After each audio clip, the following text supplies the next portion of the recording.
experience in Hawaii's technology and communication sector. You might have also heard him on Hawaii Public Radio. He hosts the segment Bytemarks Cafe. I heard you yesterday. Yesterday, it was a great interview. Today, Burt is planning to share with us the importance of data gathering, data analytics, and mapping to tell the story of broadband and digital equity in Hawaii. Using these tools will help his program insurance. The once-in-a-generation federal funding helps communities most in need throughout Hawaii. And before we get started, just make sure, I noticed most of you are already on mute, and make sure that you turn off your camera to minimize bandwidth, and we'll take questions at the end. So, all right, Burt, please begin. Thank you. Okay, thanks. Christine, I apologize for being a little late. I failed one question in the North Star digital assessment, and it was using my mouse / trackpad. So my trackpad was giving me some problems, and of course it didn't help that I had a wrong. I don't know what Teams link I was using, but I think I went into another room, right? Yeah, my fault. That was not you. Totally my fault. Sorry about that. So anyway, I'm here, and I do want this to be an interactive kind of discussion about it's kind of like the work we're doing and how GIS plays a key role in this.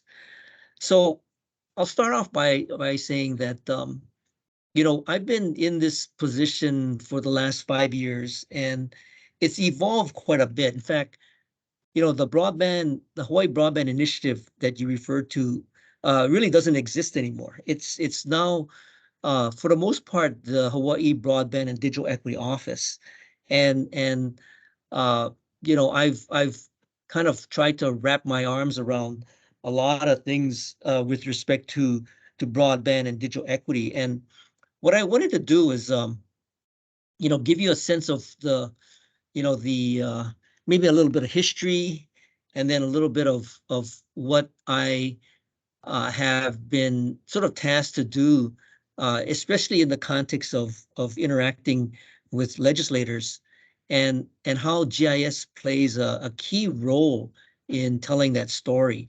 So, from a history standpoint, I'll start with the fact that when I first started in 2018, we were looking at trying to establish a cable landing, in Kaka'ako, and this cable landing was a place where a trans-Pacific fiber cable could actually land, in Hawaii, and that would help to, provide some added bandwidth and provide, some resilience for our broadband connectivity, because as we all know, Hawaii's broadband doesn't just fall from the sky, right? It comes from fiber optic trans-Pacific cables.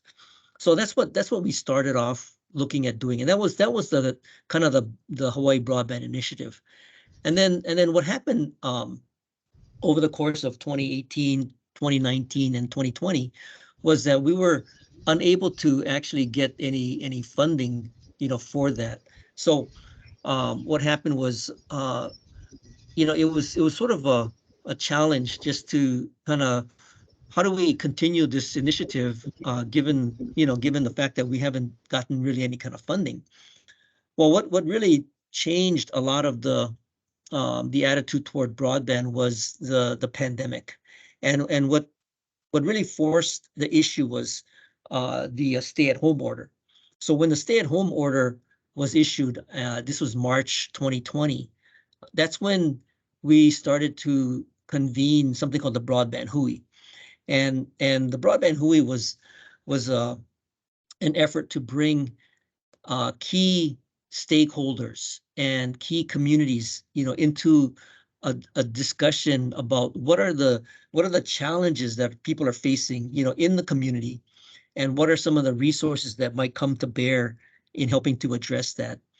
And so what kind of evolved from that was kind of understanding, like, what is the pathway to number one, there was already now a recognition, a glaring sort of recognition that there exists this digital divide, and what is being put forth to help address that. And so initially, I think both the carriers, Hawaiian Tel and Charter, were offering at that time, I think back in, this was March 2020, a kind of like a free 3 months, 3 months on your internet bill. And so, I wanted them to come on and share what their free offering was. And then it kind of grew from the wireline carriers to the wireless carriers. And then we got, educators, and we got, the telehealth community, and, various nonprofits and even government officials started to come to the Hui. And we committed to, meeting every week. And what was it? Yesterday was our 146, meeting. And Arthur can attest to this, because I think he's been on many of those meetings. And we try to provide sort of not only a clearinghouse of information, but kind of an educational resource where we could start to better understand what are all the moving parts, what are all the the funding sources, what does it mean by even talking about broadband. In fact, I think if you notice, President Biden kind of moved the narrative from broadband for all to internet for all. So there's a whole government website, and you can check it out, internetforall.gov. And so the whole narrative really turned around to say, broadband is important, because that's that's the means by which you connect. But what is it that you're connecting to? And that thing that you're connecting to is the internet. So that's kind of the education part of this. And then from a programmatic part of this, you have things like the I think initially was the CARES Act, and then you had the Consolidated Appropriations Act, and then you had the American Rescue Plan, and then you have now the IIJA, which is the Infrastructure Investment Jobs Act. So now, I remember back in the CARES day, people were saying, "Oh yeah, Burt, I think there's going to be some money for broadband," but even in those times of discussing what kinds of projects could be funded with CARES money, there was a decision that CARES money should only be used for temporary kinds of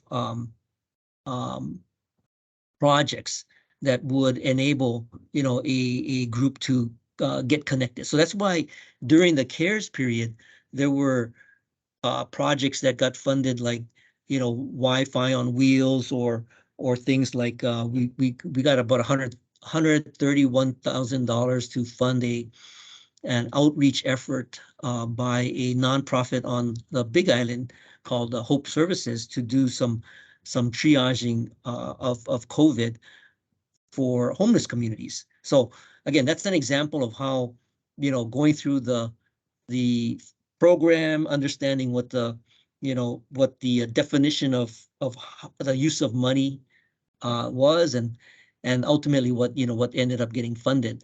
And then what became more maybe clearer as the capital projects, the consolidated appropriations, and then you had the ARPA funds, there were actually now line items specifically addressing various broadband programs. So I remember in the Consolidated Appropriations Act, there was a line item for, I think it was like $288 million from the NTIA for a broadband infrastructure program. And then I remember back then we pulled up a folks. I issued an RFI. We got folks to express interest. We had Hawaiian Tel, we had Charter, and we had two let's see, we had two wireless solutions, and we submitted our proposal to the NTIA. I think it was for about $10 million. If I'm not, I think it was maybe actually 20 million, and then but we did not get it. So again, these are all things that happened that helped us kind of guide where we were going, and what programs we would be looking to perhaps get some funding for, and then those projects would then get deployed. And then sort of that gets me up to the ARPA, and again, more line items, and then we are now in sort of the IIJA world. I'll stop there for a moment and see if there's any questions. And Arthur, I don't know, I'm gonna bring up a report that I did, and I can share. I gotta share screen, so I'm more used to doing this on Zoom, so maybe maybe I'm gonna have to take a moment to find where the share. Oh, here I found it. So Arthur, are there any questions? Yeah, while you're doing that, I don't see any, so I'm monitoring the chat, and Christine is going to monitor hands. If you want to speak, if you have a question, you can either use the hand, you can either raise your hand, or you can enter something in the chat, or if Burt takes a breath, you can unmute yourself and just jump in with your question. Yeah. Let me see if I can. Let's see what time we got. Okay, so let me give you a little bit of a history on the reports that I needed to produce, just to get the get an idea from from the legislature, or give them an idea as to what we were doing. I'm trying to find that report that I wanted to share with you all. Let's see. Hold on.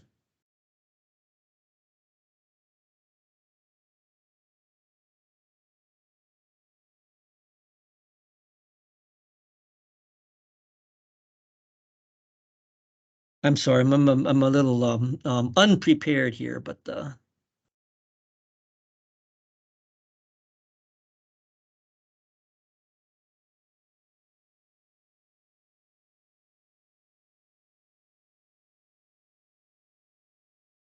okay, here we go.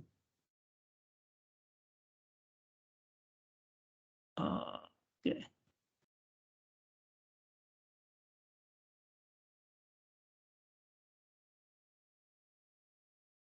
Okay, now I'm gonna try sharing, and I hope this works.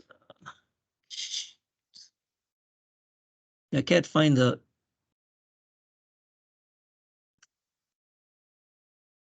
share button should be right next. No, I'm to looking your... for PDF. I'm looking for the full screen mode. Oh, here we go. Full screen mode. Okay. So let me see if I can.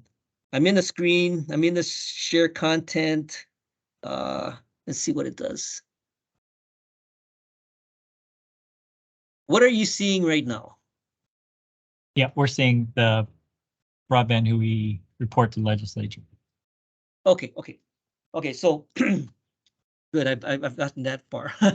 Okay. So now you can sort of imagine, if you put yourself back in, let's say 2021, we're in the heat of the pandemic.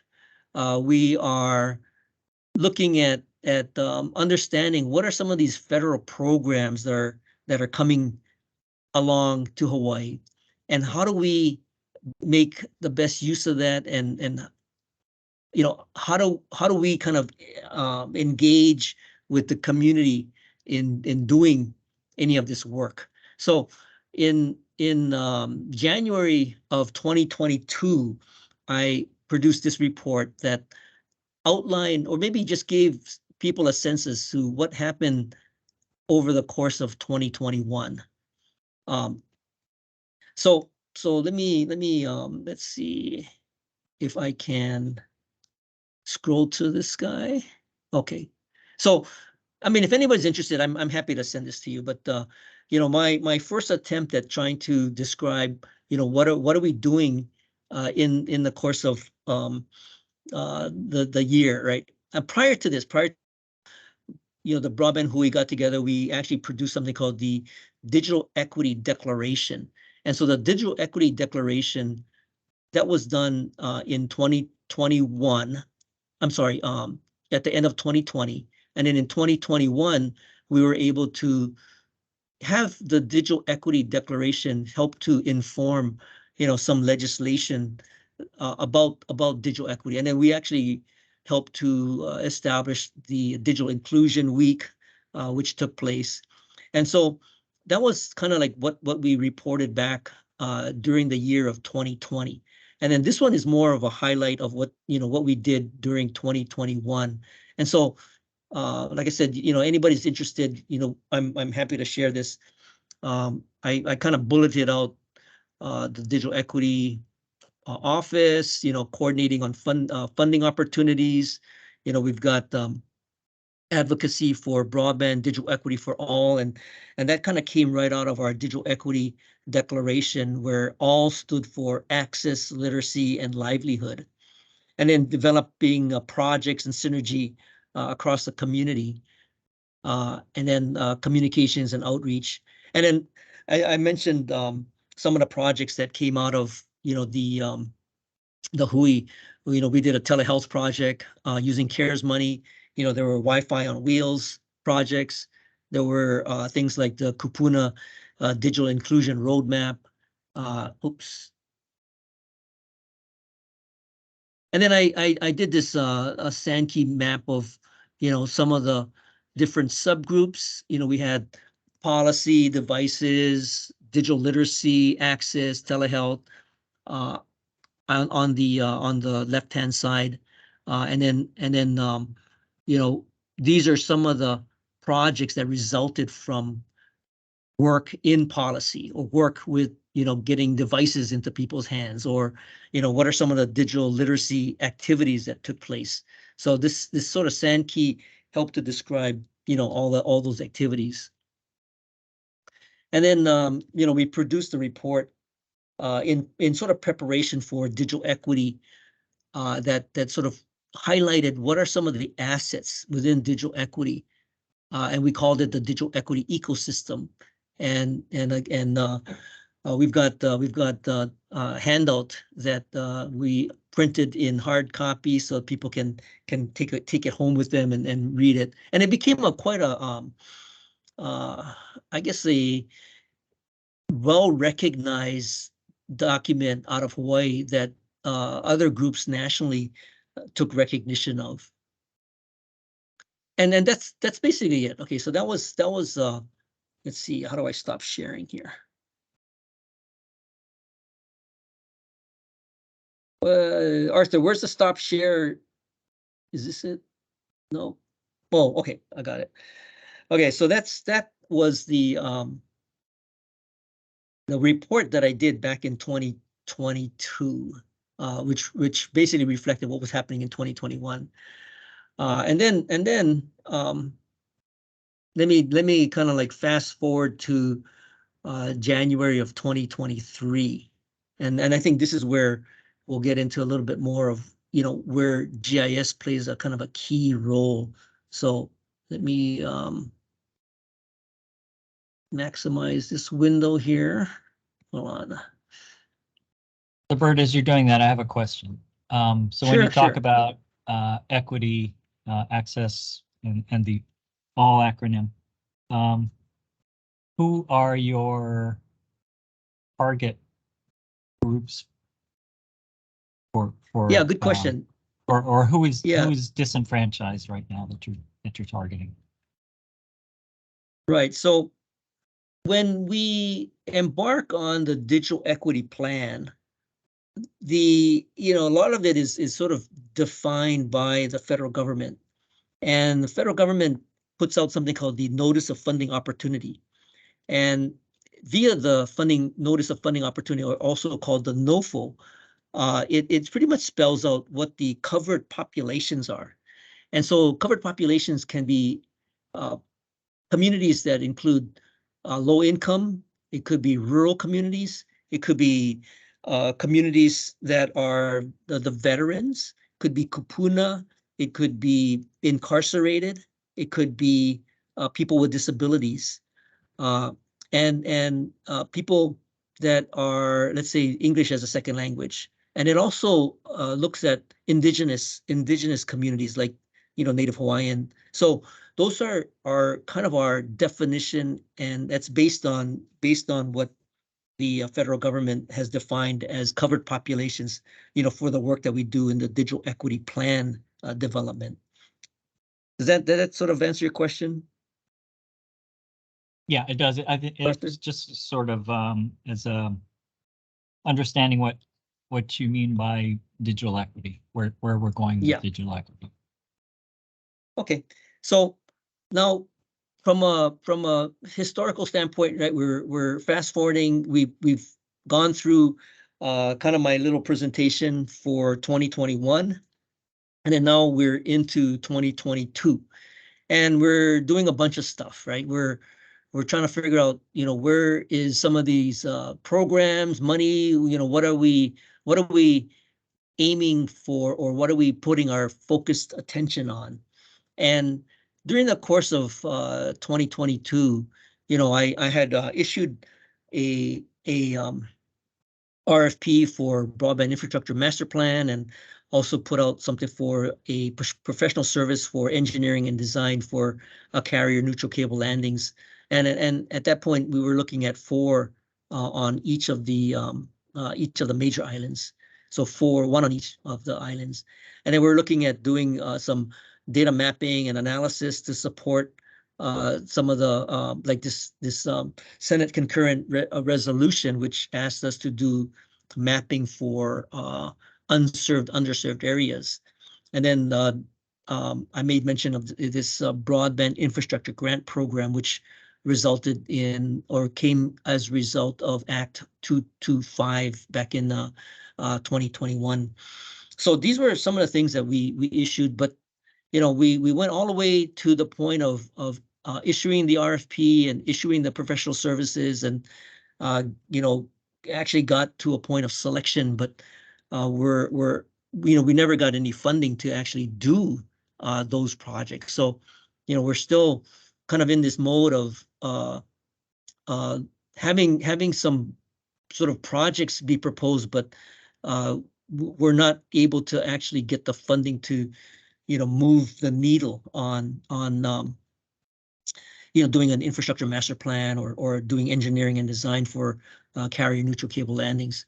Nor did we get any money for this sort of data mapping and analysis to support the Senate concurrent resolution. So that's sort of the kind of the meandering road that I've been on. So this is kind of like the write-up. So then you might ask, so I mean, and this is something that you can sort of watch the WAM hearing if you want to watch how the questions might come up for from the legislature, and how I needed to put something together to report on what kinds of projects took place over the course of 2022.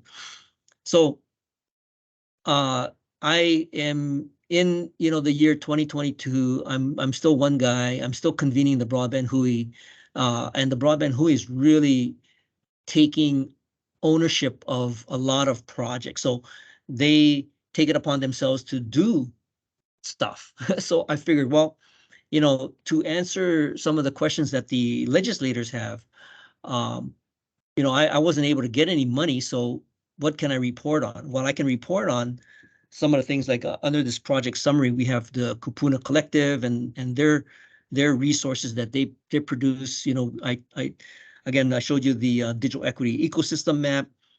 We've got digital literacy classes that have been going on for the course of 2022.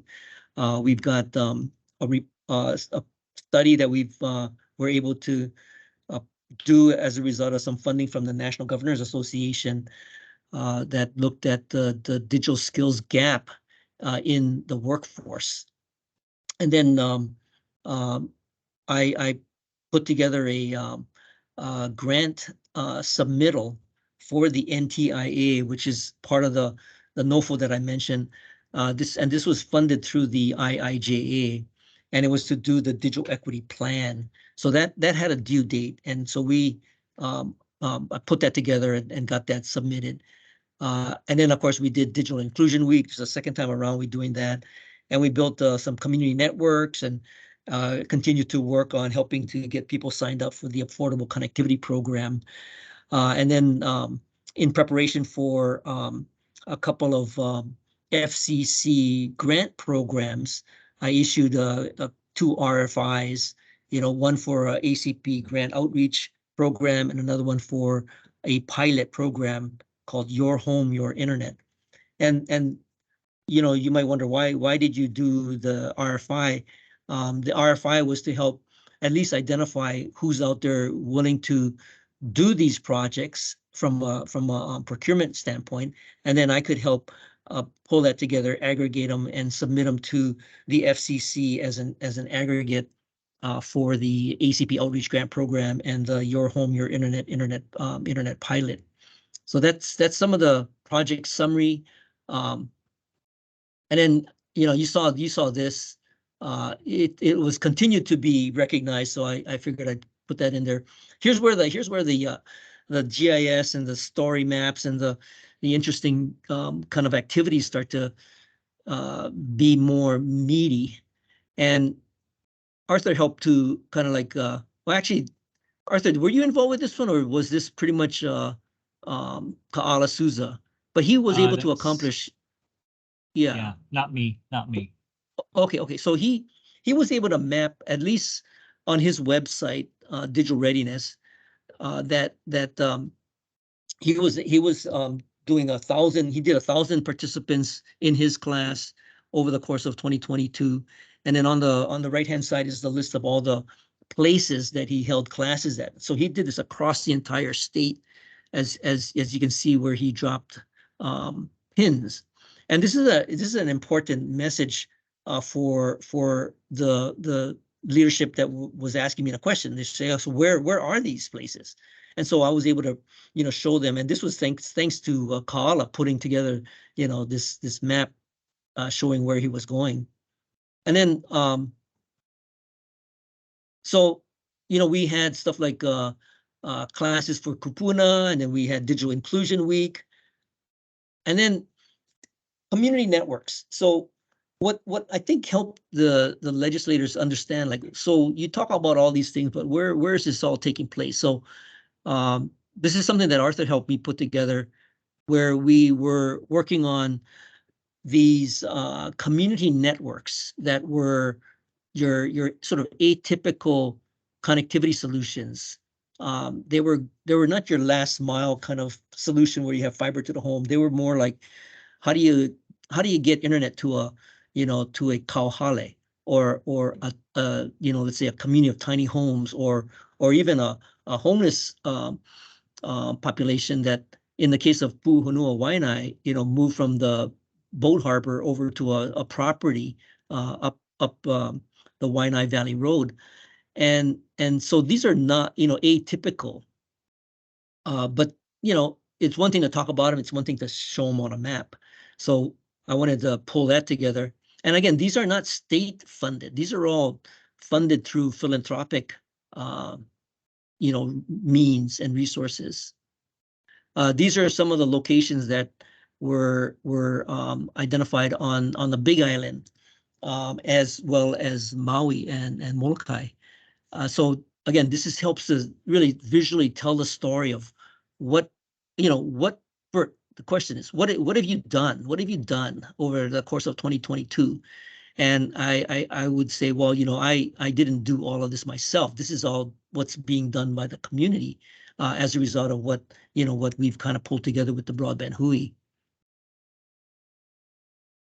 Okay, and then so moving on to this particular program, which is a pretty important affordability program that is available from the FCC. So I think it was back in the I think it was ARPA, American Rescue Plan, they set aside something like $14.2 billion. Even prior to that was something called the EBB. You might have all heard of the Emergency Broadband Benefit, but that was like $3.2 billion. And so the EBB took place during the course of 2021, and that was a $50 benefit off of your internet bill. And then in 2022, it transitioned from the EBB to the ACP, Affordable Connectivity Program, and it went from $30 for off your internet bill for households that were verified and qualified and verified by the FCC. And then on Hawaiian homelands, if you qualify, you would get $75. So these were good programs, and we wanted to help get as many people signed up as we could. Our latest count to date is I looked at they have a weekly update, and it's like 39,000 households. So that's pretty good, but not really that good considering the fact that we should be more like, I think the total population could be 150,000 homes. So we're not even like at a 25% of that. So there's a lot of work to be done that to sign people up. Now you got to keep in mind there's no funding for this either. It's just getting people to sign up, and it's mostly word of mouth and through really grassroots networks. And that's why at the end of 2022, the FCC announced their outreach grant program. It's called the ACP Outreach Grant Program, and that's what we applied to. But we haven't heard anything, and we're supposed to maybe hear sometime in March what they plan to do. But this is like a whole countrywide grant program, so it's competitive. So it's not a guarantee that we'll get anything. Okay, so this is the Affordable Connectivity Program, and what Arthur helped me do was to identify what the weekly highlights show from the FCC are what's the uptake based on zip code. So we could actually look at what the adoption rate via as granular as zip codes are based on the data that was downloadable from the weekly update from the FCC maps or the FCC dashboard. So this is an example of the uptake. I think the darker green is the number of subscribers to the ACP, and then the lighter green is less based on this legend right here. And then we were able to do that with Maui, the county of Maui, as well as the Big Island. And I guess we didn't show, did we show Oahu? We did have a count for Oahu, and Oahu was still, Seating County of Oahu was, right here. But I think for the purpose of the presentation, I wanted to focus in on the neighbor islands. And so I did an acknowledgement, and the rest of the document is a lot of attachments, about the product that was produced, by the various groups that were participants in the broadband Hui. So that's kind of the latest report, and what I wanted to show everybody was the kind of key value of the whole GIS story maps. We want to do a better job of that as we go into 2023, and fortunately, we did get some money released in November of 2022, and Amber is my first employee in the Broadband Digital Equity Office, and she and I are now together tackling this challenge of not only doing the work but reporting on what exactly we've accomplished, because I am pretty sure, well, we're not really going to be waiting for 2024 to report. We want to build some reports that we can share, with our legislators on a more monthly or quarterly basis. And I don't know, Amber, if you wanted to share a little bit about your thoughts on, the importance of GIS and just the reporting, because just gaining their support, I think, is super important. Yeah, sure thing, Bert. And oh, great. There you go. Your screen went black there for a minute. Yeah, so I think in terms of our reporting and how we're, using metrics and using data collection, we have two main ways that we're going to be doing that. One is with which is still in development, which is how we are going to represent information coming from focus groups and for informational meetings. And then the second is our more ambitious plan, which is through Arthur's team and our MOA with the state GIS team, is to potentially work on a survey 123 that will be released statewide to get baseline data collection. The big reporting requirement for our team is around our covered population outreach numbers. So what we're trying to do is find the best and the right way to capture information around how people are representing themselves, whether that is somebody who is a veteran or a incarcerated individual, or we have about 8 categories. Someone who with English language proficiency issues.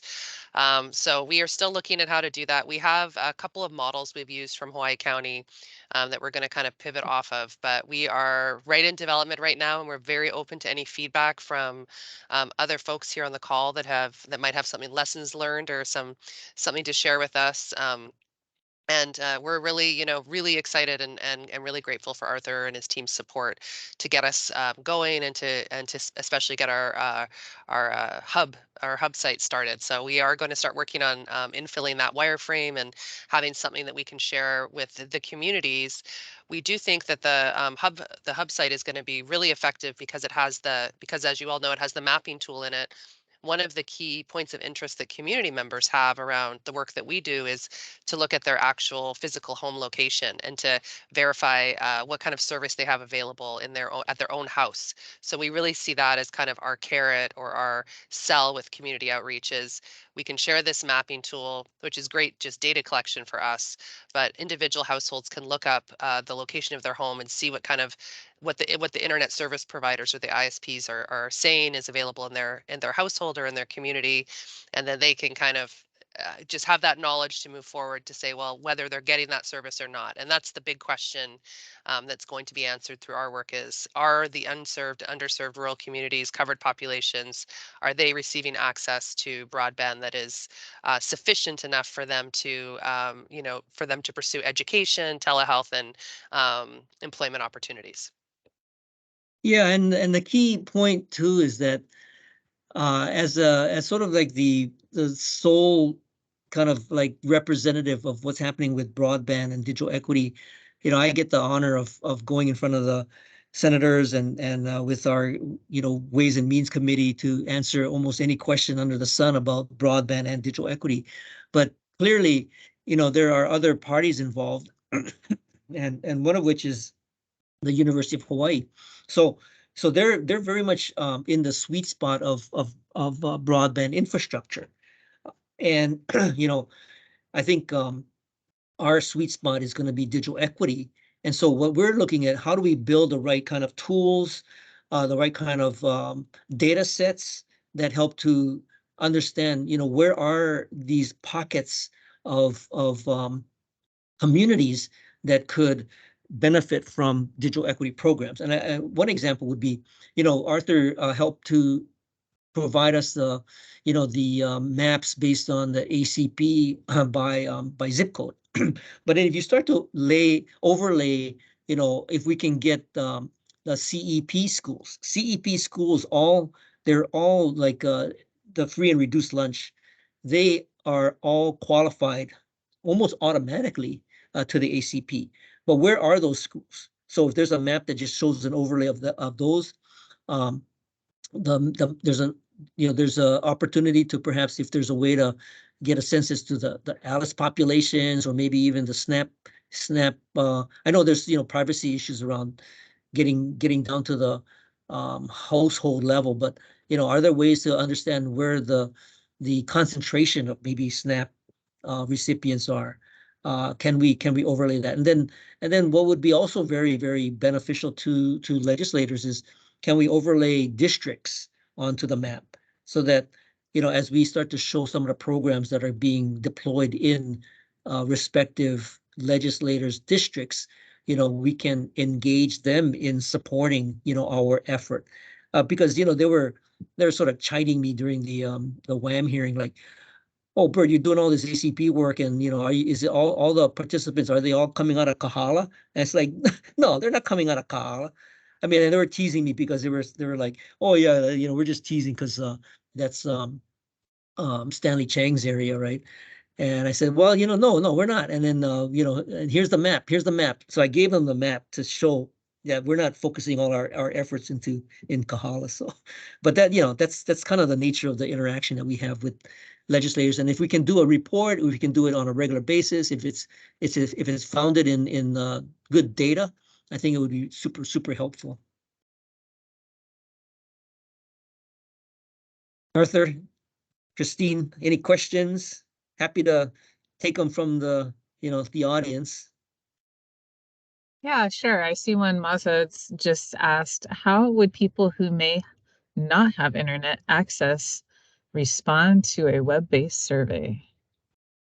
Well, that's a good question. So, all of our covered populations, we've definitely taken that into consideration. So when we developed the digital equity plan, the plan is not to be informed by people filling out online surveys. We've got a team that is going to go out and do focus groups, do interviews, do one-on-ones in the communities, and they are data gathering of all the feedback and information that they get as a result of those interviews. So, the effort to do the digital equity plan is really founded in having these it could be like a group interview of representatives of various let's say covered populations, and get feedback directly from them. So we're definitely not relying on web-based surveys to gather that information. Burt, I just wanted to also add that we considered the use of the Survey 123 model because it is a best practice for disaster survey gathering. So we are hopeful that some of that information, in whatever way it is, can be imported into that system and then uploaded when the connectivity is received from those locations. So we are trying to coordinate that, because also a huge part of our work is we need to ensure that all those folks are getting coverage that don't currently have it. So how do we fit that together? And we are hopeful that people can use that survey tool and maybe fill that out when they're in a city center, but they can use their address location of their home or identifying information about their location, so that it's a little bit more robust. Yeah, and I'll I would much rather have Arthur go through his dashboard, but I'll drop it in the chat here.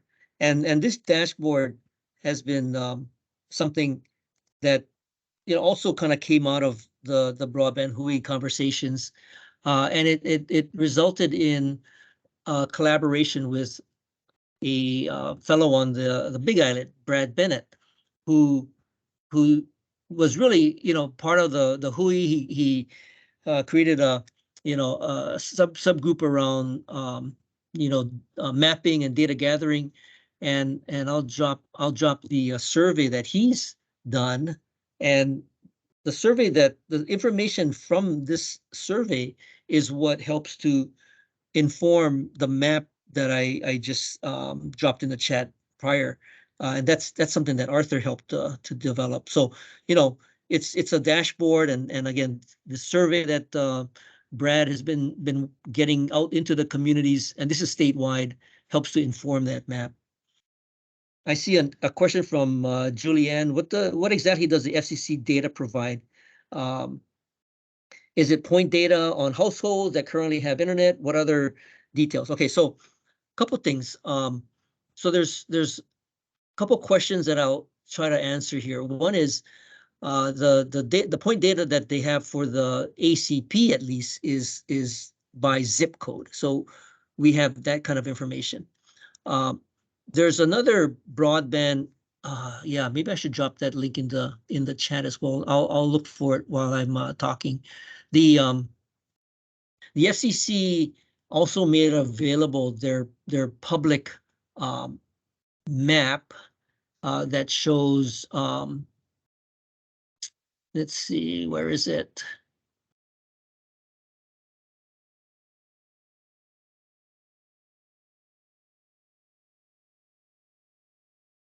But I'm Bert, gonna have just to to. add I'm while gonna you're have to. looking for that question, a lot of the information on the FCC maps is provided by the private internet service providers. So it's a new disclosure requirement that came out last fall. So those maps were released based on that ISP information that was provided by them.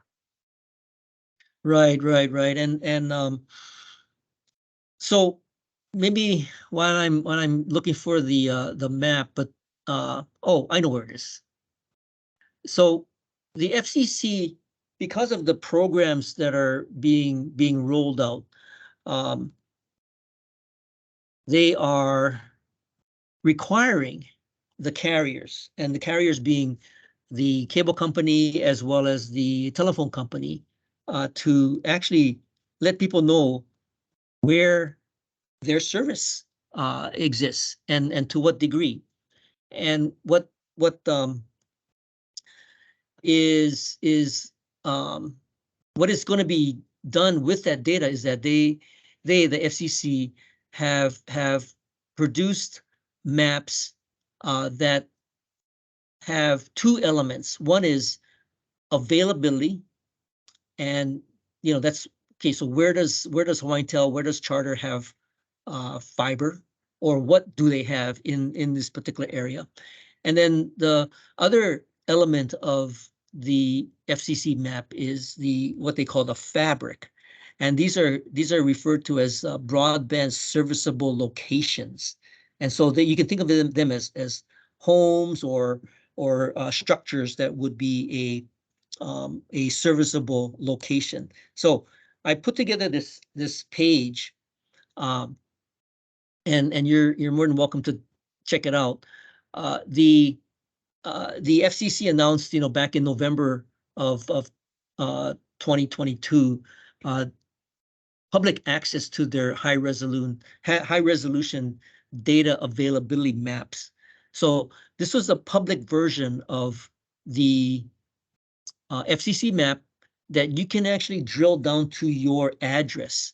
So if you were to drop your address in the address box there, and in the example I have on a website, you can go to the Hana Highway or whatever who's Arthur's typing in there. And so what that does is that it'll zoom in to the actual location, the geographic location.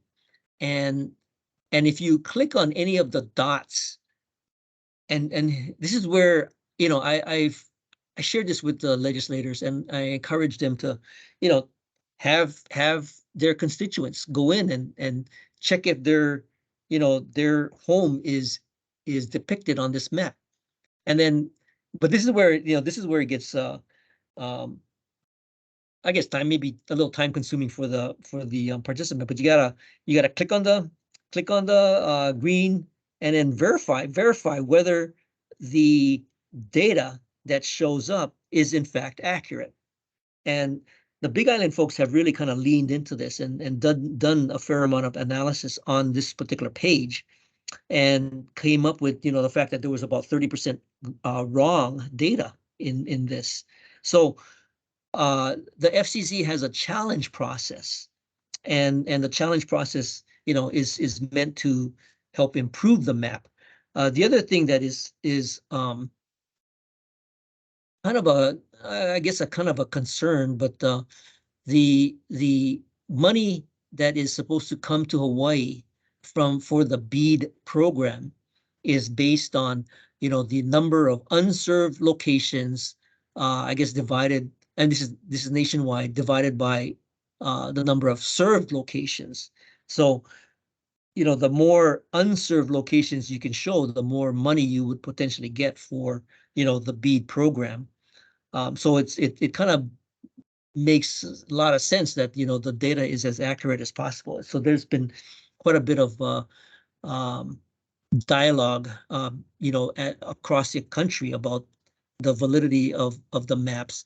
What the NTIA has told us is that they will not be releasing the BEAD allocation until June 30th. So there's still some time before that date, but we're not sure how much money. There's estimates. So we are guaranteed with 100 million. There are rough estimates that we would be somewhere between 200 and 250 million, but the actual amount will not be known until June 30th. So that's a little background on the maps, and hopefully answered that question that came up in the chat. Thanks, Burt. I have to say, I can see some parallel problems that, and challenges that occurred even during COVID, and I see a couple of people from Department of Health and some of the people from the emergency support functions that were enacted during that time, and, reaching communities that were in need, and it wasn't so easy as, like sending out the survey or doing door to door. You had to go through the correct veins, as it were, of their community and reaching the right people to spread them. Yeah, it's tough. It's really tough. Yeah. I mean, I've been on multiple calls across the country talking about how to get into the communities, and you have to be very hyper local about it. But you can't just drop in and say, hey, I'm from the government, let me do some tests over here. Yeah. So you have to really engage the local community, and the saying goes, you progress at the speed of trust. Yeah, that's true. And I'm wondering if there's a way that, we could use some of the lessons learned from the pandemic to maybe perhaps help you in your initiatives. And, this is a great group of people. Yeah. What we've learned through the pandemic is the importance of data.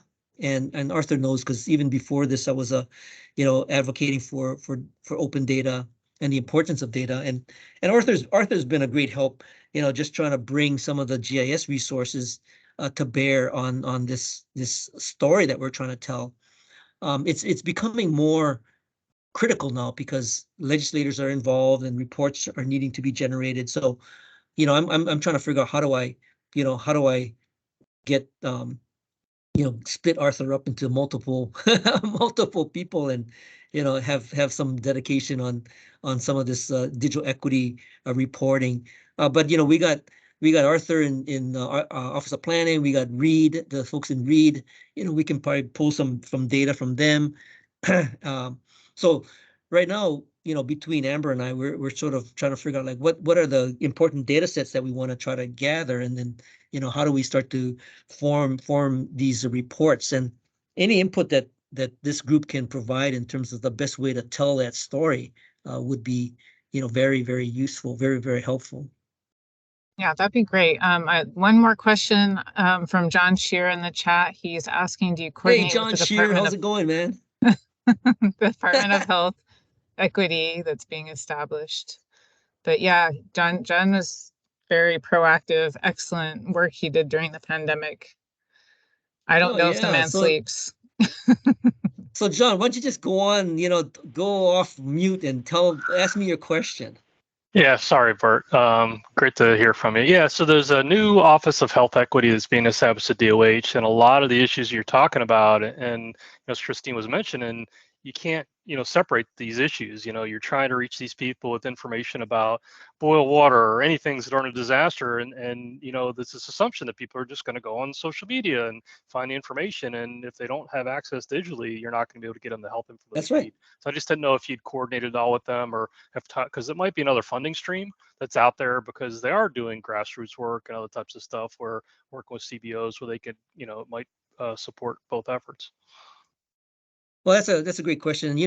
During the pandemic, one of my key contacts over at the Department of Health was Laura Arcibal, and she helped to kind of coordinate a lot of the ACP outreach activity. But to your point, we would love to continue to work with the Department of Health and establishing contacts like that. One of the things, whether there's silos or whether it's just the fact that we don't know, having convenings like this and perhaps sharing contacts across the network that that was brought together to have this little brown bag. That's what is going to help move the agenda forward. And between Amber and I mean, we kind of look to ourselves as being these sort of like the information overload is good, because the more information we know and the better we can manage that information to the benefit of the initiative that we're working on, I think is going to benefit us all. So I think our challenge really is, I think everybody on this call is probably in the middle of a whole information flow. And if there's any way that you see opportunities to share contacts or share thoughts that might be beneficial, especially like in this health equity arena. We're doing digital equity. There's a whole telehealth group that's on the broadband Hui. I mean, there's a number of cross walking of initiatives that we should try to better figure out how to leverage and how to keep in touch with. So that's part of the challenge from going forward, and I'm happy to work with. So John, are you working with the government or for the government? Supporting the government, so still have my own company. Okay. Yeah, still doing disaster preparedness work, but yeah, this is a project we were supporting for COVID-19 since the beginning. Well, like I said, if you have any contacts over at the I'll share. Department of Health, No worries, Bert. I'll happy get you to linked up. connect. Thanks. Bert, I just want to jump in real quick because sorry, Christine. You kept mentioning my name, and it's not me. And as you, I gotta mention your name, whether in vain or not. As you spin up, it's probably going to be Christine and Joan, who's also on this call from my office. Oh, good. But thanks for the plugs. Sure. And then, the question about DHHL, we definitely are working with DHHL. They received a $17 million award from the NTIA. We met with Nini Au over at the Lieutenant Governor's office, and they got their own challenges, right? I mean, they're going through leadership transitions, and but yeah, we are very familiar with them, and intend to stay close with how they plan to deploy. Well, thank you so much, Bert. We're a little bit over, so I think people need to get onto their meetings and whatnot. But thank you so much for taking the time to share your story, and also everyone for attending. And then, if you have any questions, feel free to reach out to me or to Bert. And if you have any ideas on how to increase these contacts and flow of information and even funding, maybe that would be worthwhile to touch base. So thank you, everyone, and have a great day. Hey, yeah, thanks, Christine. Yeah, aloha, everybody. Thanks, everybody. Thanks, Bert. Thanks, Amber.